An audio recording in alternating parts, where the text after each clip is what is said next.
아버지여, 만일 아버지의 뜻이거든 이 잔을 내게서 옮기시옵소서. 그러나 내 원대로 마시옵고 아버지의 원대로 되기를 원하나이다. 아멘. 우리 주님께서 우리의 구원을 위해서 십자가에 죽으시기 위해서 그 골고다를 향해 나아가기 전에 아버지와의 깊은 영적 씨름과 또 아버지의 뜻을 받기 위해 몸부림치며 하나님 앞에 기도했던 것처럼 이 시간 우리가 하나님 앞에 엎드려 기도하며 예배 가운데 나아가오니 우리의 모든 심사 가운데 함께 하시며 우리의 모든 것을 알고 계시고 또 그 해답을 알고 계시는 하나님의 은혜가 강물처럼 임하는 복된 시간이 되게 하여 주시옵소서. 우리 예배를 어느 곳에 있든지 받으시는 살아계신 예수님의 이름으로 기도드립니다. 아멘. 우리 찬송가 149장 찬양합니다. 149장입니다. 주 달려 죽은 십자가.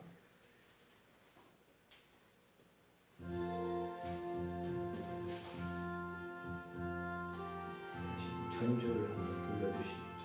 전주를 들려 다시 전주 볼륨 올려주시고.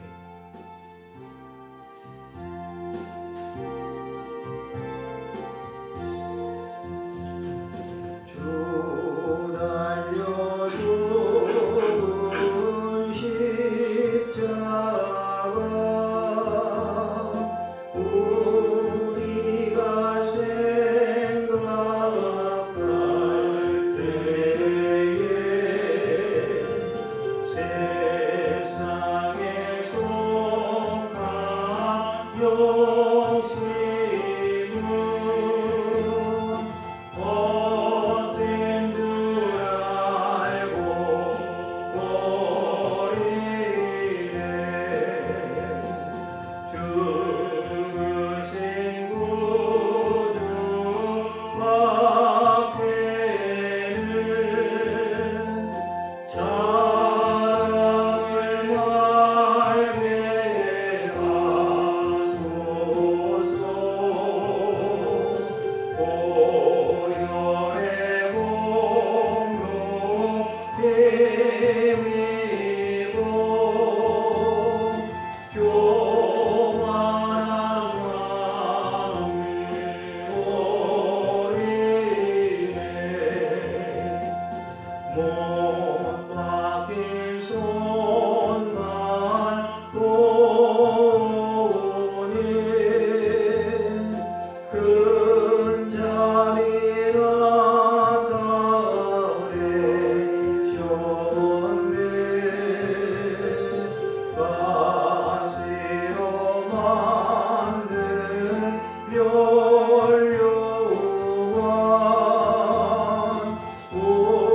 우리를 위해 쓰셨네. 온 세상 만물 가져도 주의 못 받겠네. 놀라운 사랑 받은 나 몸으로 재물 삼겠네. 아멘.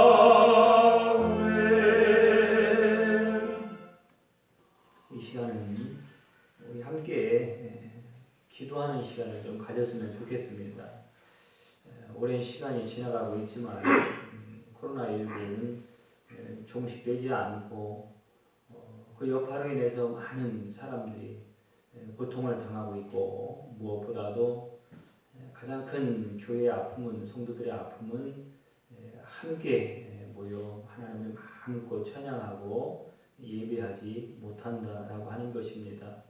이 시간 그 모든 문제를 풀어주시는 분은 우리 주님밖에는 없습니다. 그래서 마땅히 우리가 이 어려운 때일수록 나라 민족을 위해서 또 고난주간을 맞이해서 우리의 신앙이 나태하고 해이해지지 않도록 다시 한번 우리를 예수님과 긴밀하게 또 가깝게 묶어지는 연합되는 그런 마음을 우리에게 주셔서 이 예배를 통해서 다시는 우리가 흩어져 있는 그런 이방인들과 같이 때로는 그런 디아스포라 같이 그런 일들을 우리가 겪지 않고 한 곳에 모여 예배하는 기쁨을 다음 주부터는 하나님 속히 회복시켜 달라고 우리 주안에 맞춰서 함께 통성으로 기도합니다.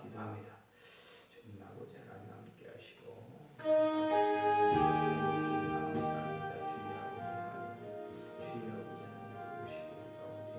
아버지 하나님이여 대한민국을 불쌍히 여기시고 아버지 하나님이여 역사에 주셔서 하나님의 법안으로 인도해 주시옵소서.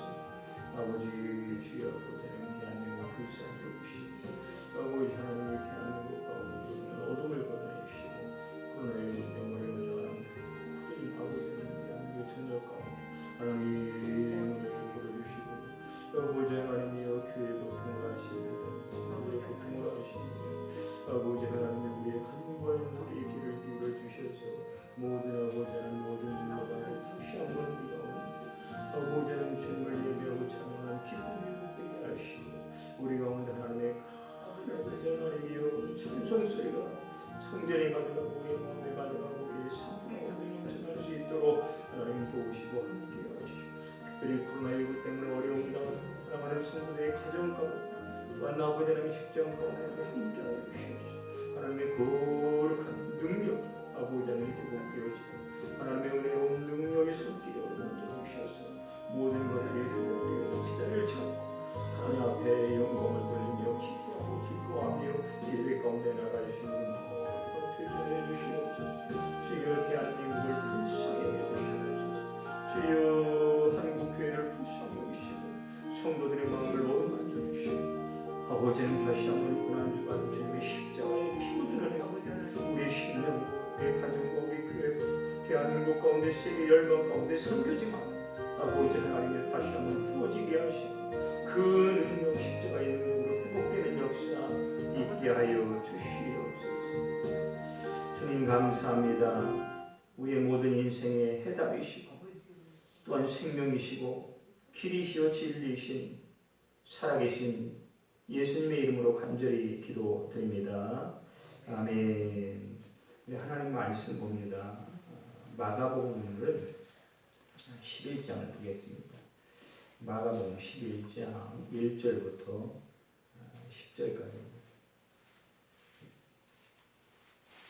마가복음 11장 1절부터 10절까지를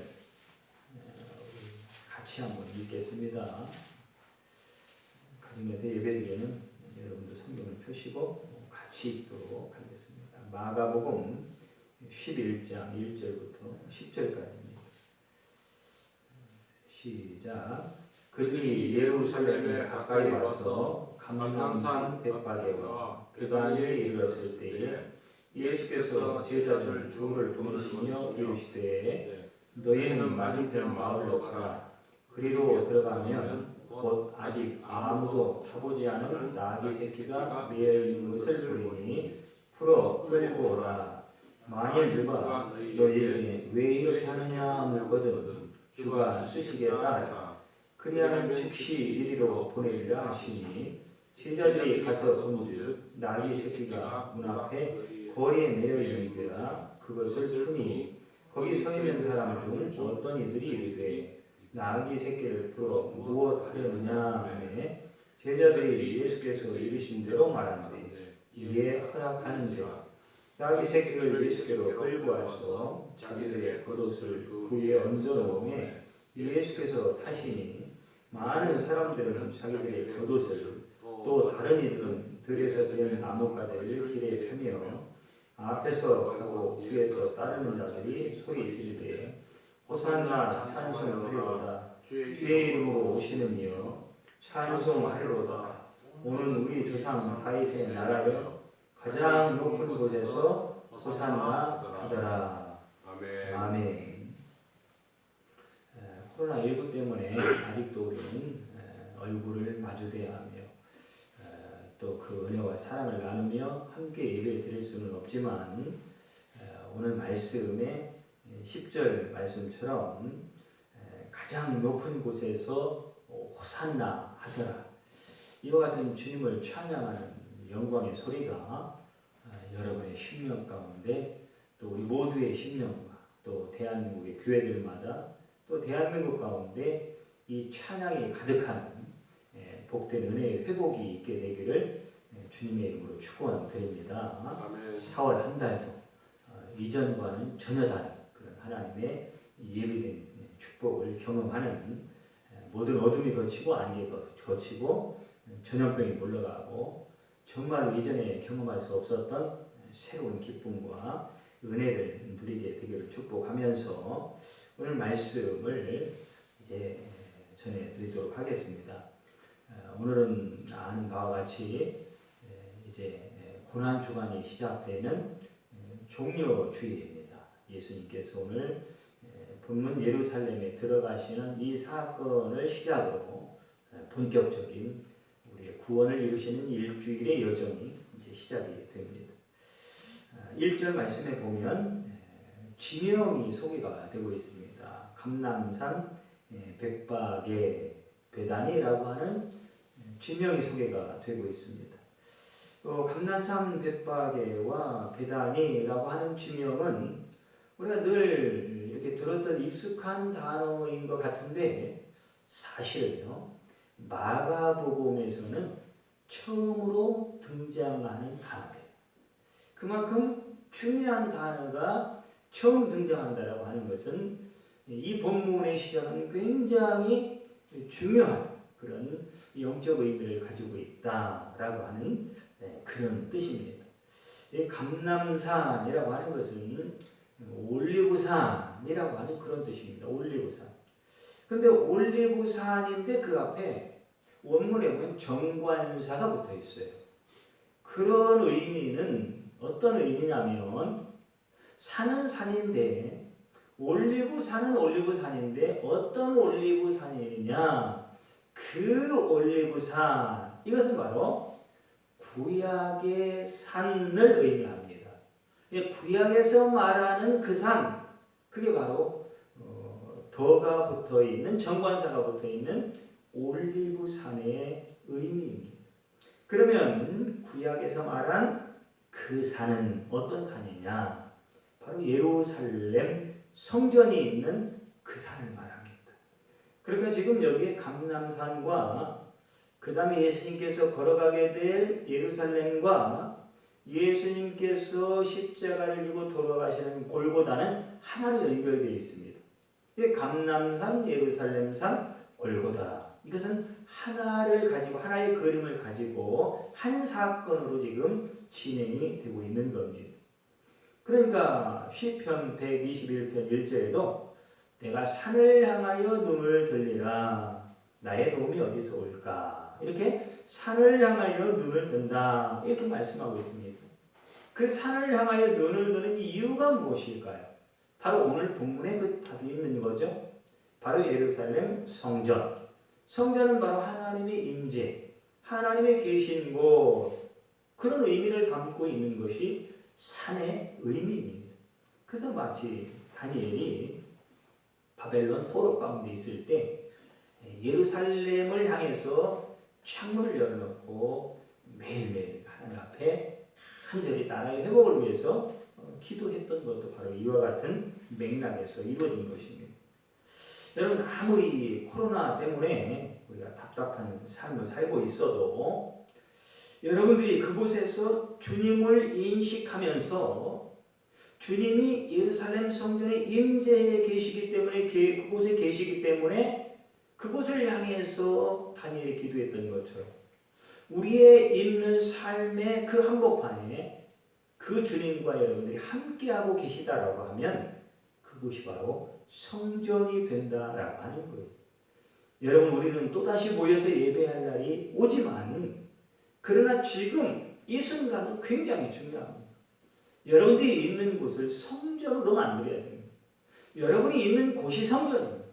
여러분이 있는 곳에서 정말 더 간절하게, 더 열정적으로, 더 주님을 뜨겁게 사랑하는 마음으로 하나님을 예배한다면 그것이 바로 하나님의 역사가 있고 하나님의 위로가 있고 하나님의 우리를 인도하시는 선한 목자 되신 그 영광스러운 축복이 있는 자리가 바로 성전, 하나님의 예배하는 그런 하나님의 은혜가 있는 곳이다 라고 하는 거죠. 감람산이라고 하는 지명이 구약에 처음 나오는 곳이 있습니다. 굉장히 중요하죠. 사무엘하 15장 30절에 보면요, 이제 아들 압살롬이 다윗의 아들이죠. 이제 아버지 다윗이 왕으로 있는데, 그럼 아버지가 왕이면 자식들 입장에서 굉장히 좋은 거잖아요. 근데 뭐가 모자랐는지 권력을 탐했던 이 압살롬이 아버지의 왕위를 빼앗기 위해서 반란을 일으킵니다. 그 아들이 반란에서 반란을 당하니 아버지는 참 얼마나 마음이 아프겠습니까? 여기에 참 얼마나 많은 사연들이 여기가 얽혀 있겠습니까? 주변에 다윗을 바라보는 사람들은 어떤 생각을 가지고 있을 것이며 지금 다윗은 지금 무엇으로도 표현할 수 없는 그런 상황 가운데 그 아들 압살롬의 반역을 피해서 도망가는 장소가, 근데 감남에 바로 그 장소가 감남산인데 거기까지 갈 때에 이 다윗은 신발을 벗어 던지고 머리를 풀어 헤치고 그렇게 감남산을 향해 갔다라고 사무엘하 15장 30절 이하에 보면 나와 있습니다. 여러분, 한마디로 아들 압살롬의 반란의 아버지가 자리를 피해서 도망갔던 자리가 감람산이다 이 말. 여러분, 예수님이 예루살렘에 입성하는 첫머리에 그 사건을 지금 소환하고 있습니다. 그 사건을 지금 구약의 사건을 끌어오고 있는 거예요. 그래서 올리브산 그 현장, 그 사건을 지금 이 십자가를 향해 출발하는 이 자리에 지금 불러들이고 있다라고 하는 그런 말입니다. 마가복음 14장에 가면 감람산이 또 나오는데요. 그곳에서는 우리가 잘 아는 것처럼 십자가를 져야 하는 이 문제로 아버지 하나님과 아들 예수님과 아주 차절하게, 우리가 볼 때는 그냥 아버지여 나의 원대로, 여러분 거기에 기도할 때의 모습을 보면 여러분 바로 예수님이 슬퍼하고 심지어 땀을 흘리는데 그것이 핏방울처럼 되었다, 그렇게 표현하고 있습니다. 그 현장은 여러분 피가 밖으로 나왔다, 이건 죽음을 상징합니다. 그만큼 아버지 하나님과 아들 예수님이 마치 전쟁하듯이, 피 흘리며 전쟁하듯이 싸움의 현장이 바로 감람산이었다라고 하는 겁니다. 여러분, 감람산은 한마디로 전쟁과 죽음의 시작을 상징합니다. 나의 원대로 마시옵고 아버지의 원대로 하옵소서. 여러분, 예수님이 십자가에서 죽기 전에 먼저 감람산에서 이미 아버지는 살고 아들은 죽은 자리가 바로 감람산이다라고 하는 겁니다. 예수님의 십자가 죽음의 서막을 여는 첫걸음을 내딛는 장소가 감람산. 십자가의 서막은 바로 누구와 누구의 싸움으로 시작되느냐? 바로 아버지와 아들 예수님, 아버지와 나와의 싸움으로부터 이 십자가의 서막은 시작이 된다. 구원은 그렇게 시작된다라고 하는 거예요. 여러분, 아들 압살롬이 반역을 일으켰을 때 다윗이 머리를 풀고 울며 신발은 신었는지 벗었는지 한 짝은 어디 있는지도 모를 정도로 혼비백산에서 울면서 도망한 이유가 뭐냐 이 말이죠. 그것은 바로 아들을 살리기 위해서입니다. 그 다윗에게는 비록 반역을 한 아들이었지만, 그러나 반역자였지만 그 압살롬은 다윗의 아들이었습니다. 그 아들이 아무리 못났어도 너 그렇기 때문에 내 아들 아니야 라고 말한다고 아버지와 아들의 관계가 끊어지는 것은 결코 아닙니다. 아들을 죽이기 싫어서 아버지는 머리를 풀어 헤치고 울면서 그 길을 가고 있는 거예요. 이것이 바로 아버지의 마음입니다. 지금 그 아버지의 마음을 오늘 예수님이 이 감람산에 다시금 그 사건을 거론하고 있다고 하는 거죠. 아버지도 슬프고 아들도 슬프고요. 아버지도 울고 아들도 우는 그 현장이 바로 감람산입니다. 1장에서 8장까지의 내용은 막아보면 여러분 예수님의 기적의 연속입니다. 시몬의 장모의 열병을 고쳤죠. 그 다음에 귀신 들린 사람을 고쳐줬죠. 눈먼 자를 고쳐주죠. 나병 환자, 중풍병자를 고쳐주죠. 심지어 죽었던 회당장의 딸을 고쳐주죠. 살려주죠. 이런 놀라운 그거뿐이겠습니까? 풍랑치는 바다를 잠잠케 하죠. 오병이어의 기적을 일으켜서 5,000명을 먹이시죠. 7병이어의 기적을 일으켜서 그 빈들의 배고픈 사람들을 다 먹이시죠. 놀라운 기적의 연속입니다. 1장부터 8장까지의 기적들 속에 우리가 평생 모든 사람들이 겪을 수 있는 가장 고달프고 인생의 어려운 문제들이 그 속에 다 있습니다. 그 모든 문제를 예수님은 다 해결해 주셨습니다. 여러분들에게도 이런 하나님의 은혜가 있었으면 좋겠습니다. 아멘. 모든 여러분들의 삶의 문제를 해결해 주시는 하나님의 강력한 은혜의 역사. 여러분 코로나19뿐만이 아니라 여러분들이 겪고 있는 경제 문제, 취업의 문제, 자녀의 문제, 건강의 문제, 이웃과의 문제, 가족의 문제, 생사의 문제, 여러 가지 문제들이 하나님의 은혜로 정말 더 가지 말고 빨리 해결받고 회복되었으면 정말로 좋겠습니다. 그런 예수님의 은혜와 사랑을 경험했다면 그들은 여러분 얼마나 예수님을 더 잘 믿어야 할까요? 그게 당연한 건 아니겠습니까? 만약에 우리 중에 그런 경험을 했다면 그래, 그 예수님을 내가 잘 믿어야지. 그러면 그게 당연한 거 아니겠습니까? 그러나 성경은 그 어떤 제자들도 또한 그 기적을 본 사람들도 수많은 그 기적의 현장에 있던 사람들도 예수님을 깨닫지 못하더라라고 하는 것. 이게 성경의 결론입니다. 성경의 구약에도 신약에도 수많은 사람들이 그런 문제를 해결받기 위해서 하나님의 이름을 불렀고 예수님을 따라다녔지만 그렇다고 그것이 신앙과 믿음의 기준으로 삼을 수는 없더라 라고 하는 것이 성경의 결론입니다. 그래서 마지막 방법을 강구한 것이 바로 오늘 감람산 십자가 사건입니다. 감람산은 정말 신앙이 무엇이고 믿음이 무엇인지를 정확하게 보여주는 것이 바로 감람산입니다. 감람산의 예수님의 결론. 이게 뭐냐? 그가 이었던 것처럼 나의 원대로가 아니라 아버지의 원대로 하세요. 이게 바로 감람산의 결론입니다. 내 생각, 내 뜻을 접겠습니다. 내 생각에는 이것은 이래야 되고 저것은 저래야 되는 게 맞는 것 같은데 이 대한민국을 바라보면서 이 총선을 바라보면서 내 인생과 내 이웃의 문제와 수도 없는 이 현상들을 바라보면서 내 생각에는 이래야 된다라고 주장하는 것이 맞는 것 같지만 그렇게 모든 나의 생각을 다 내려놓고 포기하는 자리가 바로 감람산이다라고 하는 겁니다. 나의 원대로가 아닙니다. 아버지의 원대로입니다. 아버지의 뜻대로입니다. 아버지가 하실 일을 하시옵소서. 아버지의 그 계획된 일을 위해서 내가 기꺼이 포기하겠습니다. 죽겠습니다. 이것이 바로 신앙의 출발점이다라고 하는 겁니다.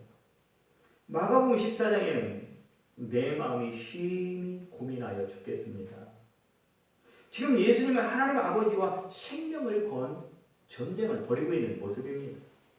누가복음에서는 몸에서 떨어지는 땀이 마치 핏방울 같다라고 했습니다.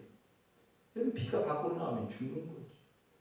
이거는 목숨을 건 아버지와 아들의 여러분 보이지 않는 지금 전쟁을 벌이고 있는 것입니다.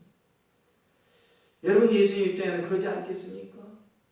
이 잔을 옮길 수 있으면 피할 수 있으면 좀 나에게서 피했으면 좋겠습니다. 내가 그 일을 안 했으면 좋겠습니다. 나 아니면 안 됩니까? 아버지 왜 하필 내가 죽어야 합니까?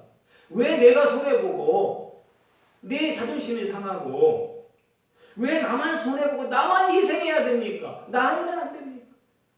은혜 받은 자가 나 혼자입니까? 복을 받은 자가 나 혼자입니까? 이 땅에는 은혜 받은 자, 하나님의 복을 받지 않고 사는 자가 어디 있습니까? 그런데 왜 하필 나입니까? 차라리 그 사람들이 있잖아요. 아니 차라리 아버지가 죽으세요. 그러면 아버지가. 여러분 이런 보이지 않는 무언의 전쟁이 벌어지고 있는 현장이 바로 감람산입니다. 그러다가 결국 예수님은 아버지가 죽으면 안 되지. 다른 사람이 죽으면 안 되지. 내가 죽겠습니다. 내가 죽을게. 내가 포기할게. 내가 그만둘게. 그 자리가 바로 감람산이라는 십자가의 구원과 승리는요. 바로 이 자리부터 시작이 된 겁니다. 여기서부터 시작된 겁니다. 여러분 우리의 신앙이 부는 바람에 흔들리고 세상 풍파에 흔들리고 여러분 작은 문제에도 흔들리는 이유가 무엇입니까? 조금만 자존심 상하고 손해보는 일 생기면 왜 그렇게 못 견뎌하고 신앙도 없고 믿음도 없고 하나님도 없는 자처럼 그렇게 반응하며 혈기로 분노로 반응할까요? 우리에게 여러분 확실한 것은 감람산이 없었기 때문이라는 것입니다. 진짜 신앙생활의 첫 시작은 감람산입니다. 아들이 죽어야 하기 때문에 그 아들을 죽음으로 사지로 내모는 여러분 아버지 심정은 그렇다고 어떻겠습니까? 아버지 심정은 아버지 자신이 죽는 것보다 더 큰 고통을 느끼는 자리가 바로 아버지의 마음 아니겠습니까? 십자가는 예수님만 죽는 자리가 아닙니다. 하나님 아버지도 죽고 예수님 아들도 죽고 바로 그의 피로 구원받는 나도 죽고 이 세 명 동시에 죽는 자리가 십자가입니다. 그게 바로 감람산입니다. 스가랴서 14장 4절 말씀에 보니까요. 그날에 그의 발이 예루살렘 앞 곧 동쪽 감람산에 서실 것이요 감람산은 그 한가운데가 동서로 갈라져 매우 큰 골짜기가 되어서 산 절반은 북으로 절반은 남으로 옮기고 그렇게 말씀하고 있습니다. 그날이 언제이겠습니까? 바로 십자가에서 예수님을 통해서 이루실 먼 훗날의 구원의 날 그날을 말씀하고 있는 겁니다. 그날에는 무슨 현상이 생기느냐? 감람산이 동서로 갈라진다. 남과 북으로 절반씩 옮겨가 버린다. 그러면 구분이 일어난다 이 말이에요. 구분. 여러분 하나님의 백성과 하나님의 백성이 아닌 자들의 구분은 어디서 일어나느냐? 바로 감람산이라는 거예요. 스가랴서 14장 3절 말씀에 보면요. 그때 여호와께서 나가사 그 이방 나라들을 치시되 이왕에 전쟁의 날에 싸운 것 같이 하시리라. 전쟁으로 표현하고 있습니다. 감람산은 전쟁의 현장입니다. 아버지와 아들 된 우리와 예수님과 여러분 치열한 영적 전쟁이 벌어지고 있는 현장이 바로 감람산입니다. 바로 예수님이 십자가에서 이루실 구원의 사건을 예언하고 있습니다. 스가랴 14장 6절 말씀에 보면 그날에는 빛이 없겠고 광명한 것들이 떠날 것이라 이렇게 말씀하고 있습니다. 여러분 이 말씀이 무슨 말입니까? 예수님은 요한복음에 빛으로 오셨죠. 빛이 이 땅에 오셨다고 말씀했습니다. 그런데 그 빛으로 오신 예수님이 죽어버렸습니다. 십자가에서 죽으셨습니다. 그 순간 빛이 죽어버렸다. 그러니까 여러분 빛이 없어진 게 맞죠. 그러니까 어둠이 온 땅을 덮은 것입니다. 이런 마치 지금 우리의 상황과 현실이 그와 같지 않습니까? 그 예수님이 죽으실 때 온 땅의 어둠으로 빛을 내고 덮여있는 그 고통의 아우성에 그 웅성거리는 현장, 여러분 얼마나 많은 사람들이 지금 고통의 현장에서 아우성치고 있어요. 마치 온 땅에 소망이 없고 희망이 없는 것처럼 난리법석입니다. 우왕좌왕하고 난리입니다. 여러분, 우리가 다시 한번 빛 대신 예수님을 우리가 죽이지 않았는지, 우리는 그 예수님은 내 안에서 부활하기를 원하시는데 우리는 끝까지 그 예수님을 무덤에 가두고 살고 있지는 않는지 다시 한번 우리의 신앙을 점검해야 될 것입니다. 스가랴 14장 9절 말씀에 보면요, 여호와께서 천하의 왕이 되시리니 그날에는 여호와께서 홀로 한 분이실 것이요 그의 이름이 홀로 하나이실 것이라. 이게 바로 또 다른 소망이죠. 온 땅에 예수님이 죽는 순간에 빛이 죽었기에 어둠이 찾아왔지만 그러나 잠시 후에 곧바로 그 어둠은 물러가고 전쟁에서 승리하신 예수 그리스도의 놀라운 찬란한 생명의 역사, 빛의 역사가 다시금 온 땅을 비추기 시작했다라고 하는 거죠.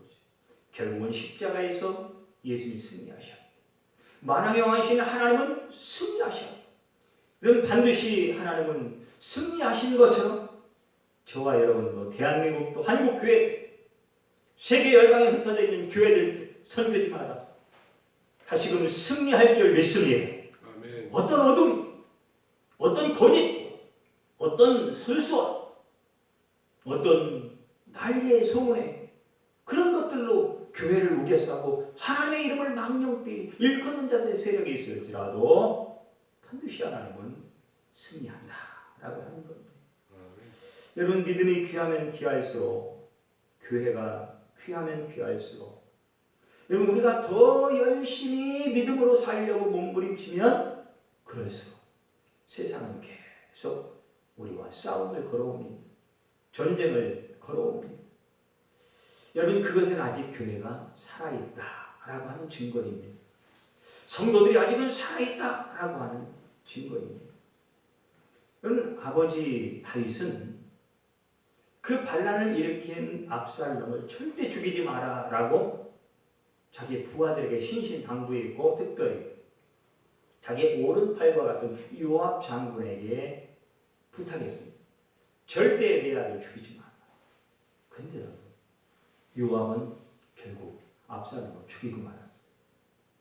인간의 아들은 죄로 말미암아 죽었지만 여러분, 결국은 예수님은 죄가 없으시기 때문에 그때 실패한 아들의 영광을 예수님께서 다시 회복하시고, 여러분 그 하나님은 지금도 그 죄를 따르는 모든 백성들을 향하여 그 백성들을 억압하고 비웃고 비난하고 조롱하고 못살게 구는 세상을 향하여 너희들 하나님의 자녀들 건드리지 마, 하나님의 백성들 죽이지 마, 하나님의 백성들 비방하지 마, 주님의 교회를 업신여기지 마 라고 수도 없이 요압 장군에게 다윗이 명령하듯이 하나님은 그들을 향해 명령하고 있지만 그 명령을 세상은 듣기 좋아하지 않습니다.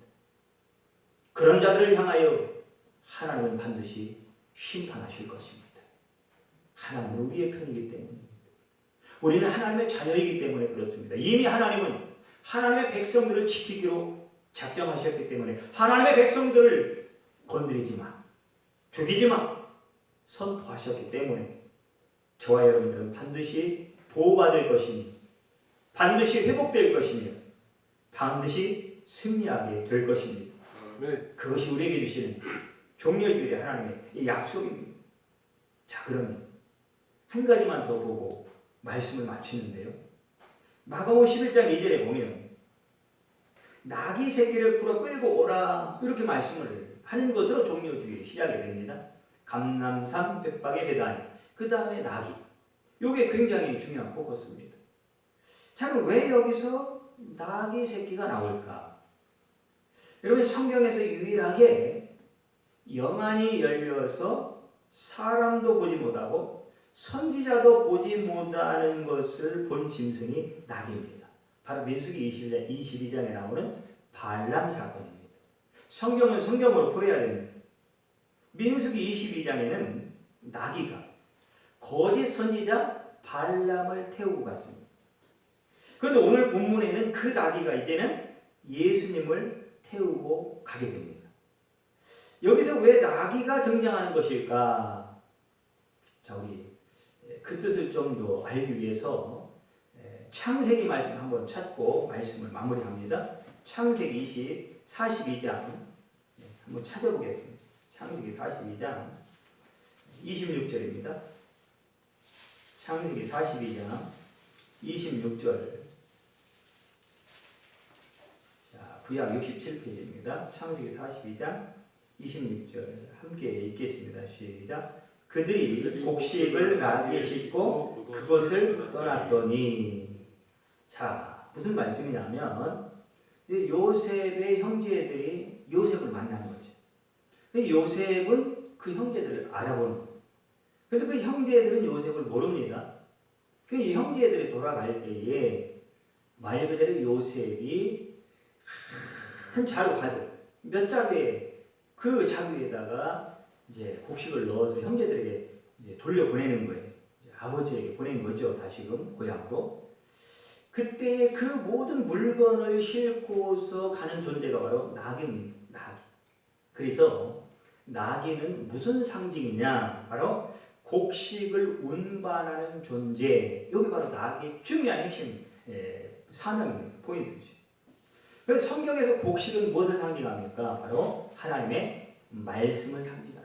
그러면 나귀는 하나님의 말씀을 운반하는 상징의 동물로 등장을 하고 있는 겁니다. 나귀는 바로 생명의 떡, 하늘의 만나, 말씀으로 오신 그 예수님을 지금 태우고 온 인류의 구원을 이루는 그 예루살렘을 향해서 지금 출발을 하고 있는 것입니다. 그런데 중요한 것은요, 말씀을 운반하기 위해서는 먼저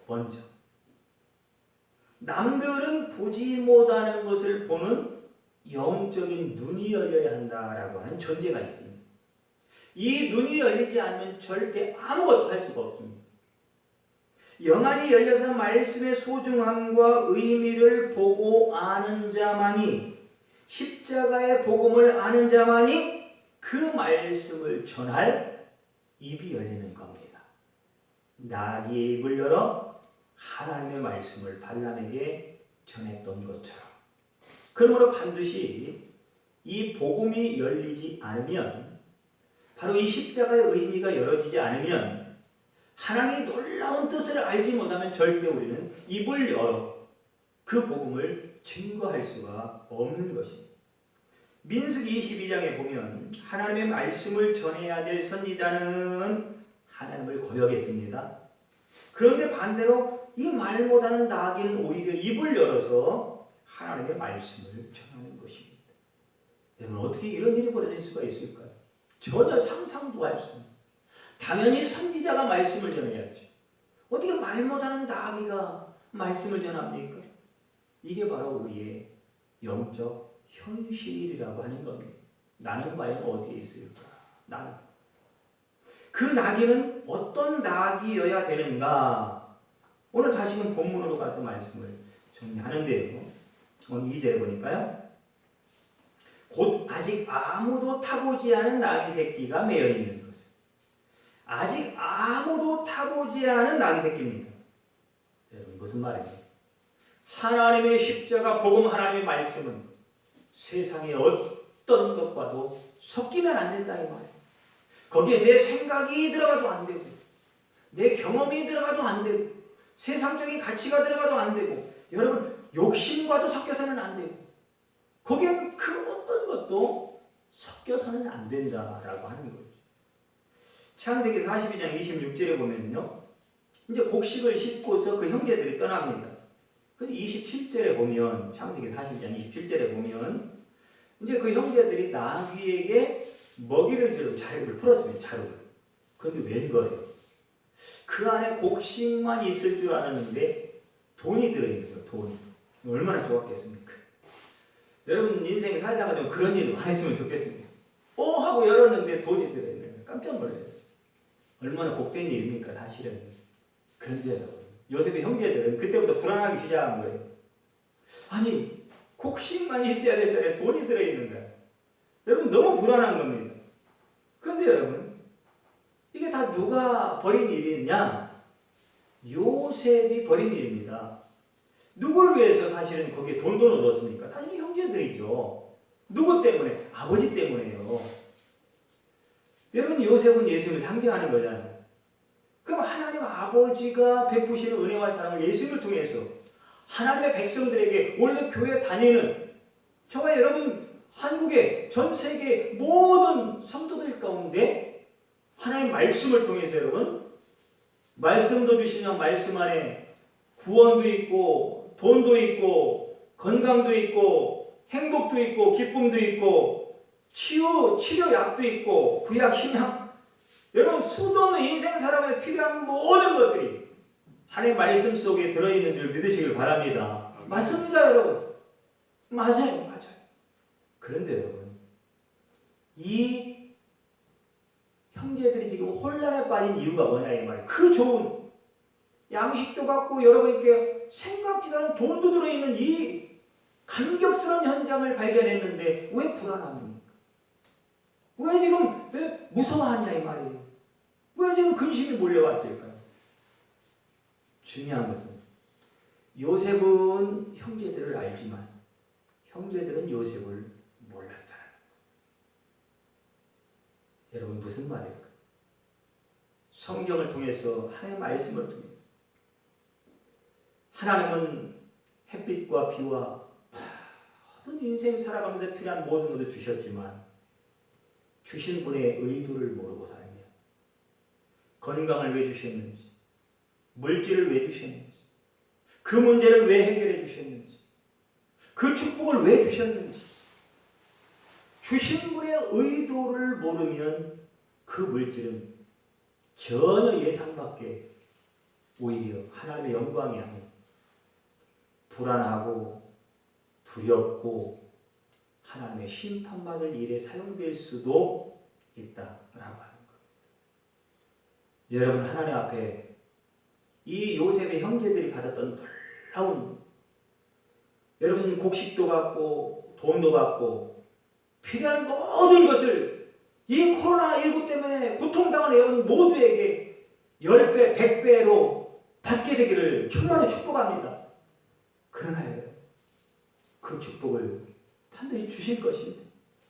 그 주실 때 다시 한번 우리가 이 종려 주의를 통해서 하나님이 그들 주시니 전에 주셨는데 오늘 주신다면 앞으로 주실 것인데 그 주신 의미와 의도가 십자가 위에서 나의 구원을 위해서 죽으신 그분의 놀라운 구원의 역사의 의미를 우리가 다시 한번 깨달아야 진정한 주님과 나와의 깊은 신앙의 관계 속으로 들어갈 수가 있다라고 하는 것입니다. 오늘 이 말씀에 대한 나머지 부분은 더 깊은 얘기가 또 있습니다. 이 부분은 이제 월요일부터 제가 한 10분에서 20분 사이에 영상을 찍어서 고난주간이기 때문에 매일 10시에 밴드에다가 올리도록 하겠습니다. 내일 말씀을 통해서 이 말씀을 좀 더 풀어드리도록 하고 여러분 종려주일에 예수님이 타셨던 이 나귀와 관계된 영적 의미 여러분 종려주일에 다시 한번 말씀을 통해서 우리가 십자가가 깊이 묵상되어지고 깊은 신앙의 깨달음 가운데 하늘을 열고 부어주시는 정말 하늘의 만나로 배부름을 얻고 잃었던 기쁨을 되찾고 다시금 소망을 얻는 복된 은혜가 있게 되기를 주님의 이름으로 축원드립니다. 기도합니다. 하나님 수없는 사람들이 예수님을 따라다녔지만 정말로 하나님의 말씀을 깨닫는 자들이 손을 꼽을 정도로 정말로 찾기 어려웠던 시대를 성경은 증거하고 있습니다.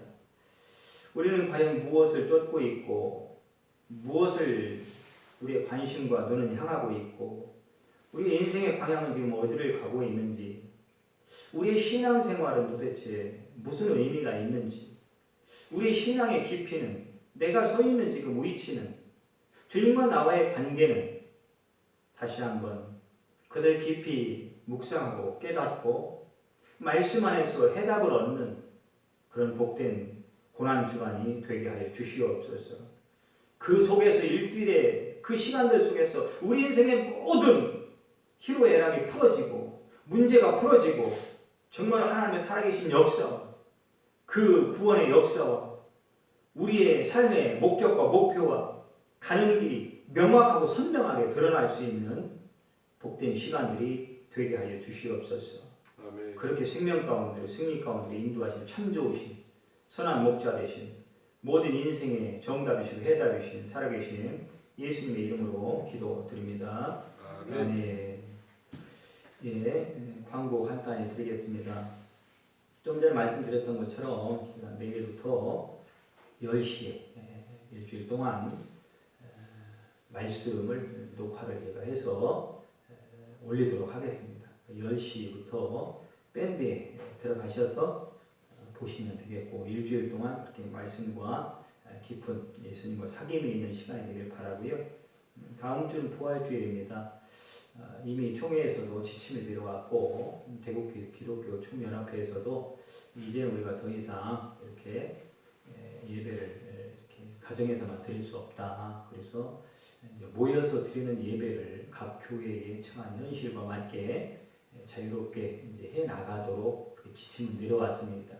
그런데 이번 주까지는 우리가 온라인으로 드리고 다음 주에는 좀 몸이 불편하시거나 조금이라도 열이 있거나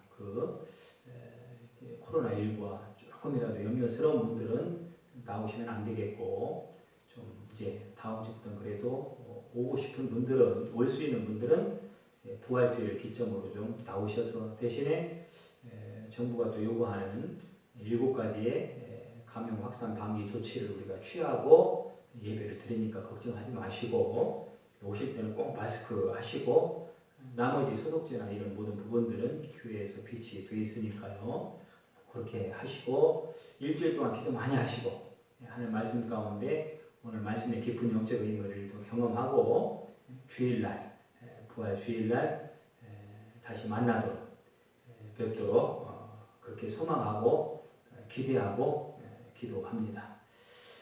우리 찬송가 150장 부르시고 축도 마치겠습니다. 150장입니다. 갈보리 산 위에.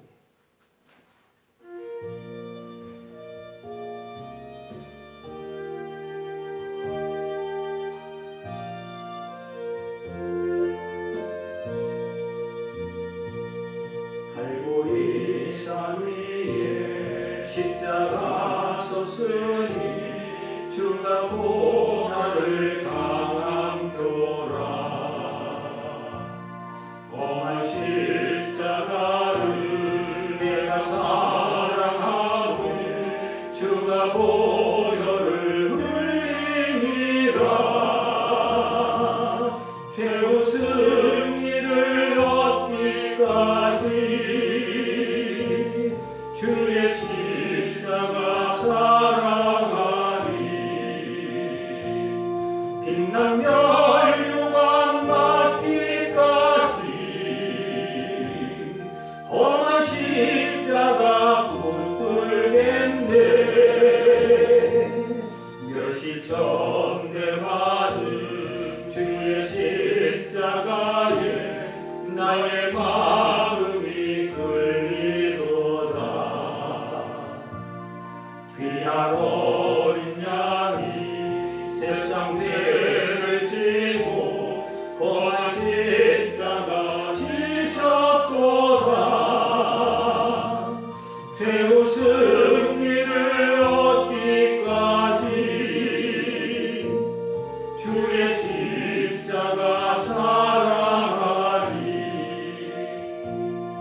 빛난 멸류관 받기까지 험한 십자가 붙들겠네. 험한 십자가에 주가 흘림을 믿는 마음으로 바라보니 나를 용서하고 내 죄 사하시며 주가 흘리신 보혈이라 죄의 승리를 얻기까지 주의 십자가 사랑하리. 빛난 멸류관 받기까지 험한 십자가 붙들겠네. 주님 예비하신 나의 본향집에 나를 부르실 그날에는 영광 중에 계신 우리 주와 함께 내가 죽도록 충성하리. 최후 승리를 얻기까지 주의 십자가 사랑하리. 빛난 멸류관 받기까지 험한 십자가 붙들겠네. 이제는 예수 그리스도의 은혜와 하나님 아버지의 무한하신 사랑하심과 보혜사 성령님의 인도하시고 교통하시며 승리케 하시는 역사가 오늘도 말씀을 듣고 예수님의 놀라운 구원은 감람산에서 시작되었는데 나의 감람산은 어디인가? 다시 한번 나의 인생의 모든 신앙을 다시 한번 점검하고 다시 한번 오늘 이 시간이, 이 고난주간이 바로 나의 감람산의 영적인 놀라운 은혜가 열어지는 복된 기회로 삼으며 그 감람산의 놀라운 십자가의 승리가 골고다로 이어졌던 것처럼 우리의 삶이 저 하나님 나라, 영원한 생명의 나라, 하나님의 놀라운 영광과 연결이 되어지고 복음과 연결되어지고 하나님의 뜻이 성취되어지는 것에 연결되어지기를 사모하는 모든 비전교회 교우들 위에와 또한 나의 사랑하는 조국 대한민국 위에와 또한 세계 열방 각 선교지 위에 지금부터 영원히 함께 하시기를 간절히 축원하옵나이다. 아멘.